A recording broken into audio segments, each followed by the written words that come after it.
un poquito más sobre demencia de tipo Alzheimer, porque hasta ahora sigue siendo la causa más frecuente de demencias, y tratar de entender la demencia, pues bueno, es algo que todavía hay mucho camino por qué recorrer. En las últimas 2 décadas, desde los 90 para acá, quizá ha habido un poquito más de impulso en relación al conocimiento de esta enfermedad y esencialmente hacemos nuevos esquemas terapéuticos, porque finalmente quizá lo que más le impacta a la sociedad es qué hacer con esos pacientes. O sea, qué opción y qué arsenal médico, terapéutico podamos tener para tratar de corregir, detener la progresión de esta enfermedad. Creo que es lo que más nos interesa y desde luego es considerado en sí las demencias como un grave problema de salud pública. Por consiguiente, si ustedes se dan cuenta, no hay día en los periódicos o en las revistas, inclusive en las revistas de índole social, no hay día que no se hable en relación a conocimientos nuevos. Inclusive hace algunos días sacaron un artículo muy interesante de nuevas opciones terapéuticas, de un fármaco que usan en oncología y que al parecer pudiese tener un efecto benéfico desde el punto de vista experimental. Evidentemente todo esto tiene que pasar luego a fases clínicas en seres humanos, pero yo creo que en las próximas décadas es muy factible que con estos nuevos avances en la neurofarmacología probablemente podamos tener algún fármaco que nos ayude a entender un poquito más de la enfermedad y desde luego a tratar estos padecimientos. Como decía, hay un grupo de expertos que se ha dedicado en las últimas décadas. En nuestro medio, desde luego, hay un grupo de la Academia Mexicana de Neurología que se dedica exclusivamente a estudiar, pues desde luego aquí lo primero es estudiar los aspectos epidemiológicos, conocer qué tanta demencia existe en nuestro país, en nuestra región, y desde luego para darle un impulso hacia el tipo de padecimientos. Los norteamericanos, desde luego, quizá llevan la batuta en esto del conocimiento de las demencias, y el grupo europeo, pues si se dan cuenta, en todo el mundo están dedicados al entendimiento de las demencias, específicamente de la enfermedad de Alzheimer. Por lo tanto, ¿qué hacer con estos problemas? ¿O cuál es quizá uno de los objetivos para entender un poquito sobre las demencias? Quizá el objetivo que nos enfocamos muchas veces es que se ha visto que a pesar de que el porcentaje es muy bajo, más o menos como de 10 pacientes que tengamos con este tipo de síndrome demencial, aproximadamente entre 1 y 2 pacientes pudiesen ser potencialmente curables. Y esto de alguna manera nos permite que podamos estar estudiando con más énfasis este problema, porque a pesar de que es un porcentaje muy bajo, los potencialmente curables o al menos tratables, digamos el término adecuado, porque ahí vamos a ver que son enfermedades que a pesar de que no son potencialmente curables totalmente, pero sí revierte en forma importante el cuadro demencial. Entonces quizá eso es lo que también desde el punto de vista clínico nos dedicamos a esta cuestión del entendimiento de las demencias, pues digamos que ese es un punto crucial tanto en el diagnóstico como en el manejo de las demencias. Bien, esta es una tablita para que más o menos veamos, extraída del grupo de demencias aquí en nuestro medio, en la academia. Sigue siendo, como en el grupo americano y europeo, observen, más de la mitad de los casos sigue siendo la enfermedad de Alzheimer como la enfermedad número 1 de las demencias. Tenemos en segundo lugar las enfermedades vasculares, conocidas como enfermedad multiinfartos, en la cual el problema, a pesar de que es un trastorno de tipo circulatorio, se ha visto que hay pacientes que cursan con lesiones conocidas como infartos profundos o infartos lacunares, que evidentemente conforme se van sumando estas lesiones vasculares, como afectan áreas, digamos, no trascendentes en otras funciones, estos eventos conforme van apareciendo a largo plazo pueden condicionar un trastorno de tipo demencial, que quizá es algo que nosotros tenemos que tomar en cuenta, sobre todo para la prevención, porque finalmente esta enfermedad pues es bastante prevenible. Las mixtas, que es una combinación de ambas, algunos otros realmente no son relativamente poco frecuentes, pero que quizá es algo que también tenemos que entender para darle una opción terapéutica.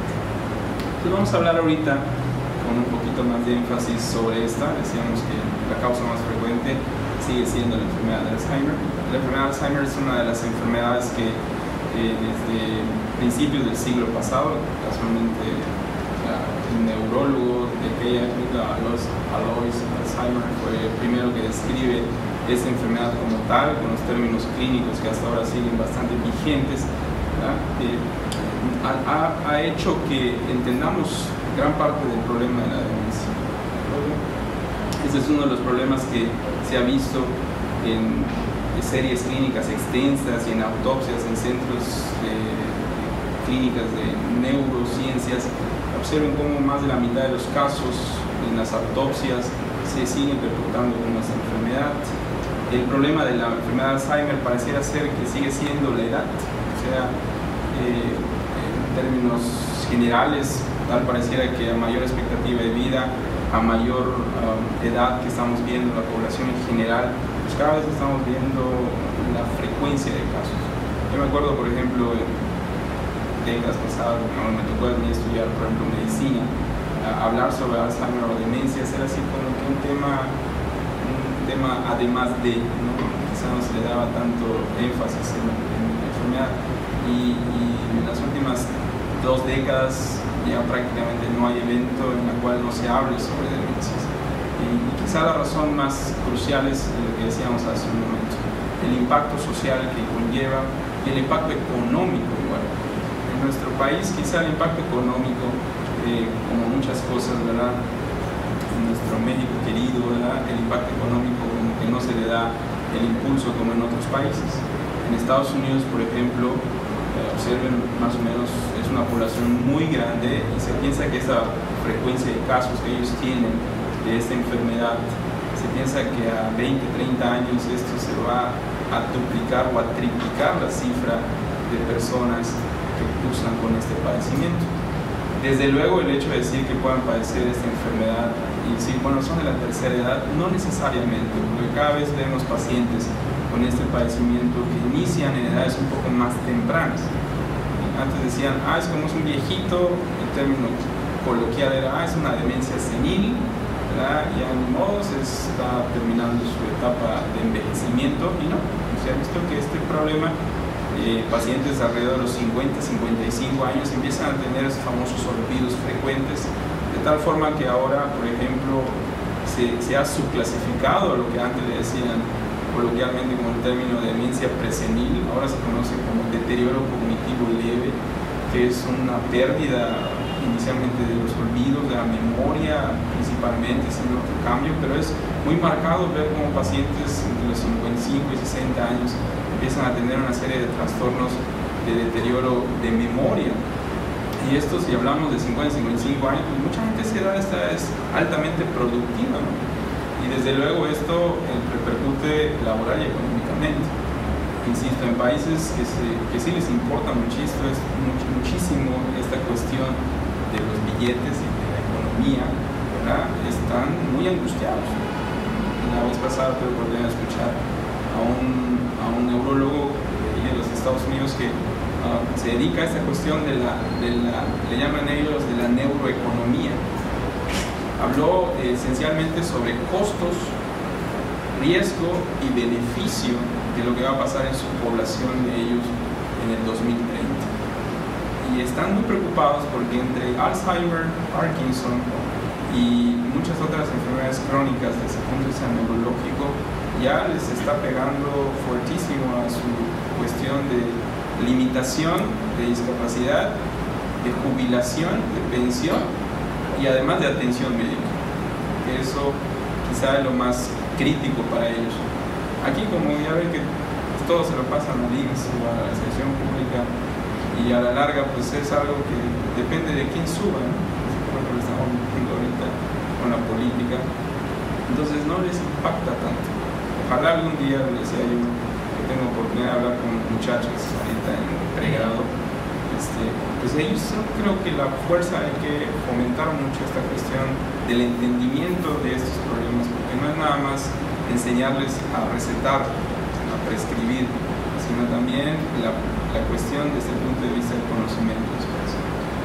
No me más o menos las cifras que se han visto, lo que tenemos hasta ahora es una población relativamente grande. Algunas estimaciones, por ejemplo, de lo que está ocurriendo, decía que más o menos para esta época estas cifras seguramente se van a duplicar. Algunos más fatalistas hablan que esto se puede triplicar en cantidades que desde luego va a repercutir en la economía. Es un problema muy serio, sobre todo lo que decía en cuestión de costos, ¿verdad?, en relación a la inversión, y esto desde luego observen cuánto les cuesta a ellos en cantidades estratosféricas en relación a no solamente a la cuestión de atención, sino lo que conlleva, porque estos pacientes, como vamos a ver en un momento, pues se vuelven personas totalmente, decía un maestro, una maestra que tenía yo en el instituto, que decía, es una regresión hacia el útero, porque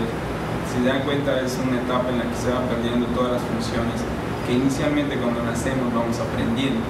Entonces estos pacientes van perdiendo en forma crónica y progresiva las funciones intelectuales más básicas, inclusive el pararse y caminar. A veces eso en la consulta es algo que nos impacta demasiado, pero la gente que a veces no los conoce, no los ve, es muy desagradable. Hace poquito yo atiendo estamos aquí en casa conocidos, atiendo a un amigo de nosotros, maestro, a mí fue maestro mío, conocido de ustedes, y que está en esta etapa tan terrible de la enfermedad, que luego se encontraron colegas conocidos estuvieron ellos juntos en la preparatoria, y la verdad, el impacto que tuvo con esta persona, se puso hasta a llorar el amigo de él, solamente en verlo en las condiciones en las que se encuentra.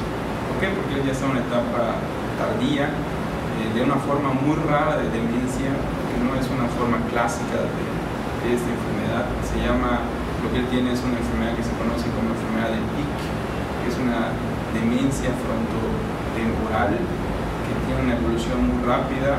¿Por qué? Porque en pocos años, más o menos en un lapso de 3 años aproximadamente cuando inicia, ya está él en silla de ruedas. Tiene graves trastornos no solamente de intelecto, sino de memoria y de lenguaje. Entonces se encontraron en la sala de la consulta de mi consultorio y no se veían desde la preparatoria. Entonces cuando vio, su amigo consulta por un problema de neuralgia, que es otra cosa, pero solo verlo en las condiciones en las que terminan, en las que llegan, se puso a llorar. Entonces es algo que a veces la gente no entiende qué repercusión muchas veces puede tener en todas las esferas. Es una enfermedad, la definición sigue siendo una enfermedad neurodegenerativa, progresiva y desgraciadamente mortal. No hay hasta ahora ninguna opción que detenga la enfermedad.